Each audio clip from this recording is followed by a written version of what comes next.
Hello and welcome back to Jenna Gets Creative. Today we are doing a tutorial. I'm going to show you how I do all of my negative space animal illustrations. Those are the ones where I draw just the facial features and the markings, and I allow all of the white space left in between everything to imply the rest of the animal's shape for you without actually drawing it. So here we're doing a tiger. This was an Inktober piece. The Curry's Art Store list for the day that I was doing this had the prompt teeth, so I decided to draw a tiger that is roaring aggressively, probably as a warning. It's flashing off those big scary teeth. So that's what we're doing. As you saw at the very beginning there, I do a very rough and loose pencil sketch of the actual shape of the animal, and that is there the whole time I am filling in the markings, and I will erase it at the end. You could attempt to do this without that outline at all if you wanted to. It would be very hard and I would be very impressed. There are a lot of instances where you might want to use negative space where you won't have to do an outline. I think in that life drawing class I did back in 2007, I think when we discussed negative space, the example was there was the silhouette of a person, and then there was the silhouette of one of the walls in the room, and between them you got the shape of the chair, but the chair was not drawn.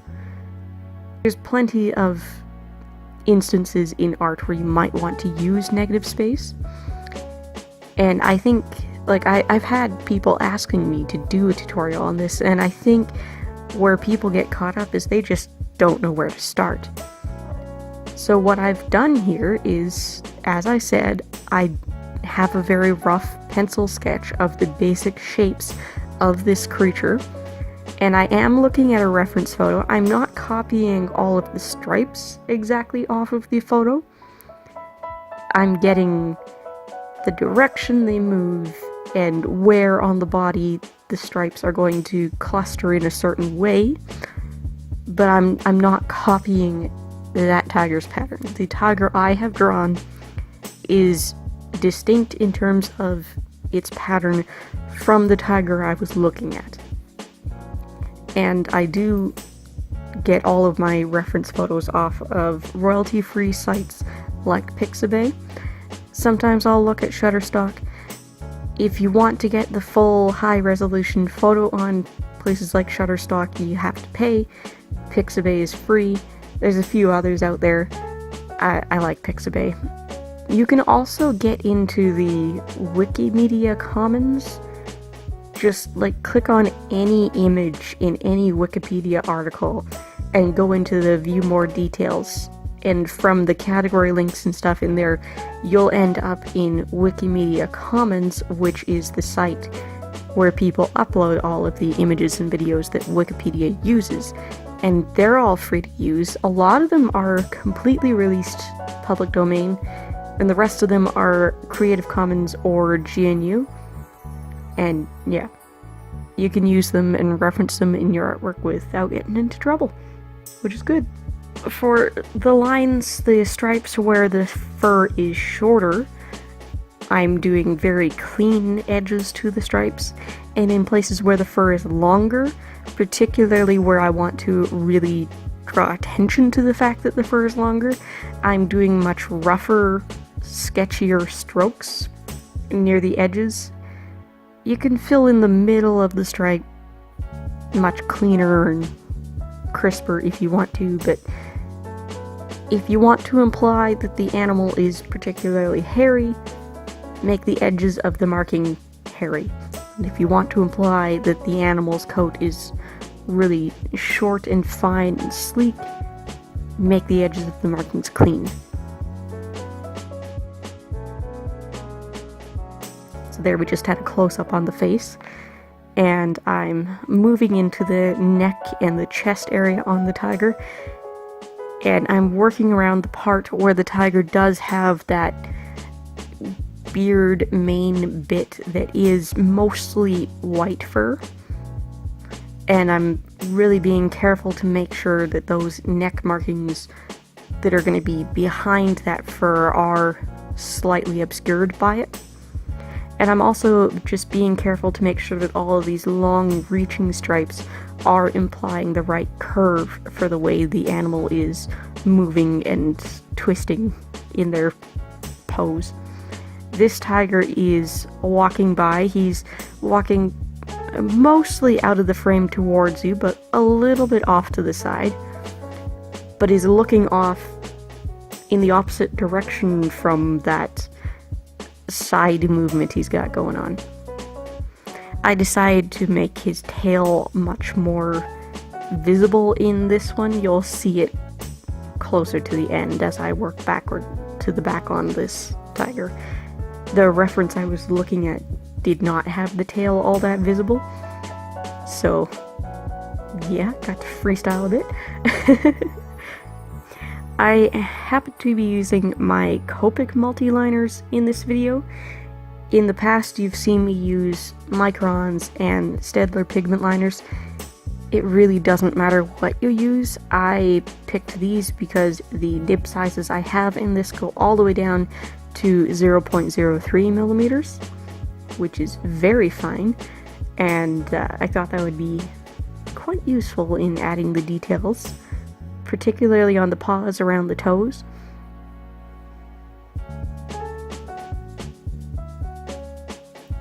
One thing to remember in animals that have a lot of striping or spotting is a lot of them will have a dorsal stripe and sometimes also just a meeting of their patterns down their neck and chest and belly as well, if there are stripes in that area or spots.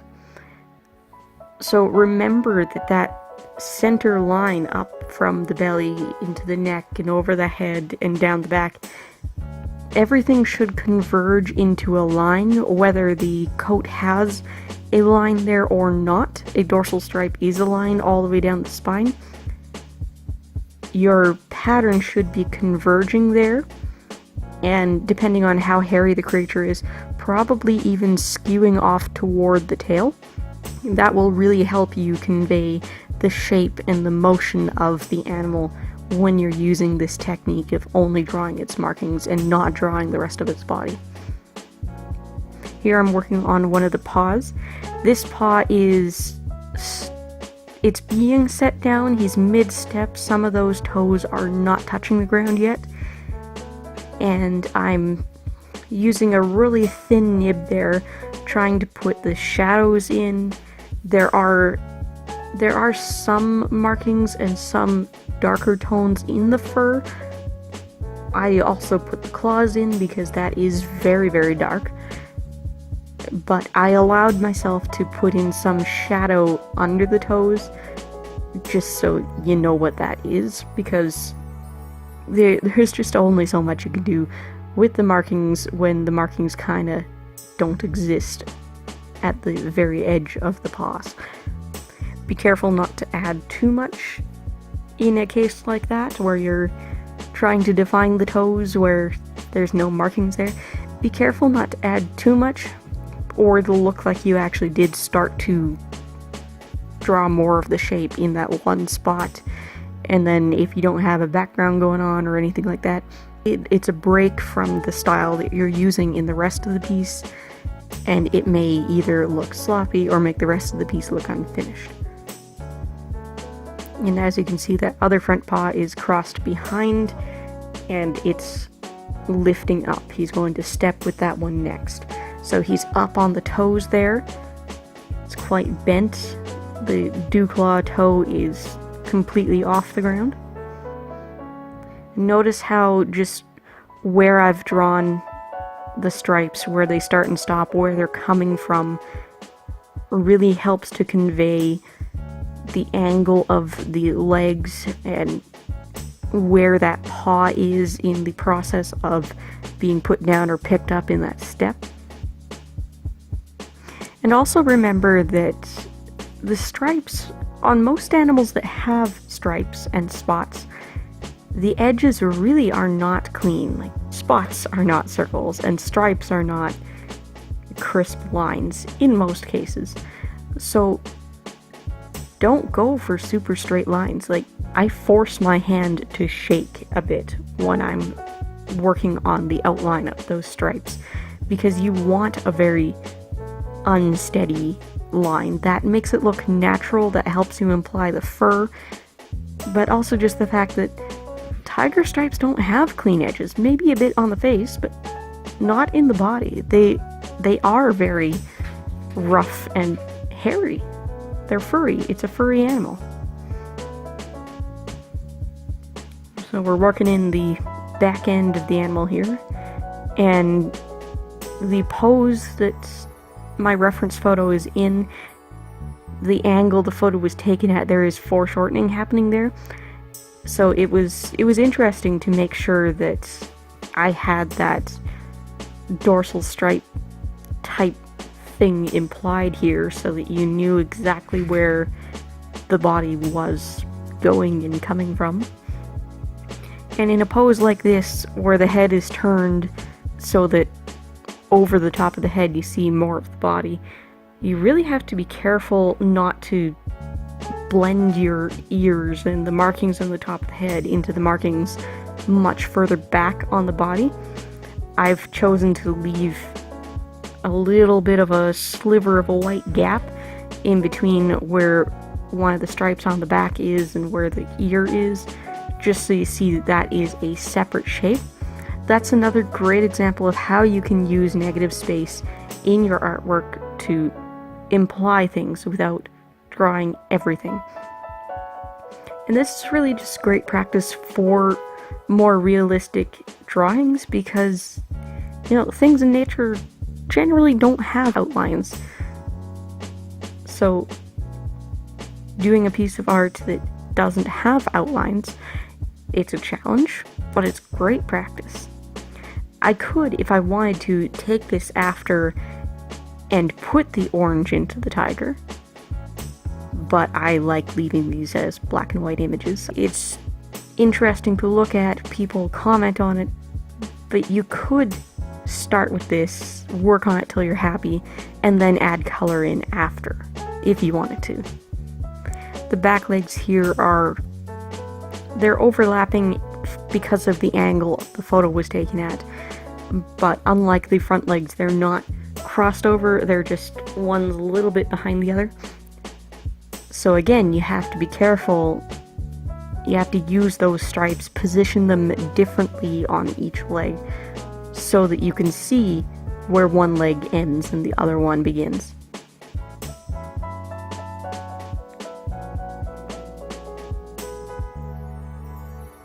One thing I see people forgetting a lot when they're drawing tigers is they do have a white marking on the back of their ear. You can't just color the whole back of the ear in black. And there are details like that on plenty of animals that you may not always remember or notice because it's not on the front of the face. It's not staring at you in those awesome photos where the animal is looking at the photographer, looking straight at the camera. So even if you found your perfect reference image that you're going to use, or you think you've looked at enough tigers, or whatever you're drawing, and you're really confident and you're not going to use a reference image, I do recommend reference images. Still, go out and look at pictures of the animal you're going to draw from different angles. Make sure you understand where all of those markings are, where they start, where they join up, and where they aren't. Make sure you know where there is no color, where there's no markings.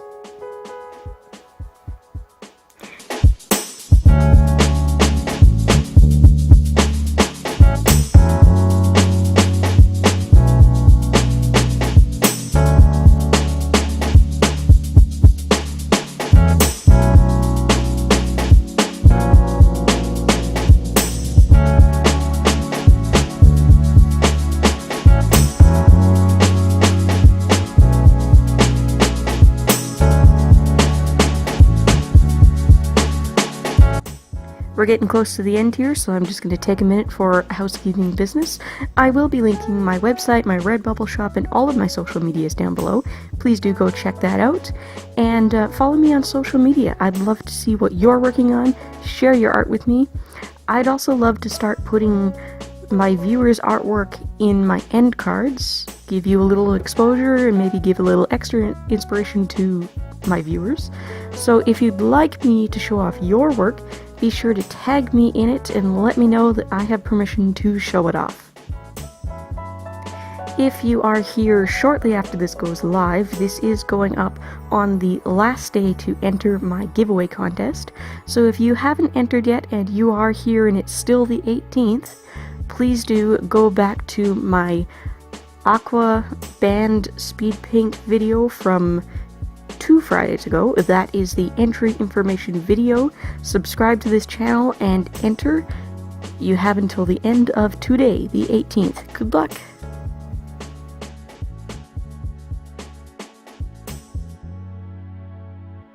And of course here at the end, erasing all that pencil mark for a bit of interest, and because this was the teeth prompt from the Curry's list, I did the teeth in gold gel pen. Normally in these negative space drawings I wouldn't do the teeth at all. I'd probably do a closed mouth or only slightly open mouth, but that was the prompt, so that's what I did. Gel pen's ink, it still counts, right? Inktober. Thanks for watching, guys. I will probably have that giveaway contest announcement out over the weekend. Can't promise anything. I'm recording this voiceover ahead of time, but probably on the weekend. And I will be back with a regular art video on Tuesday. See you then.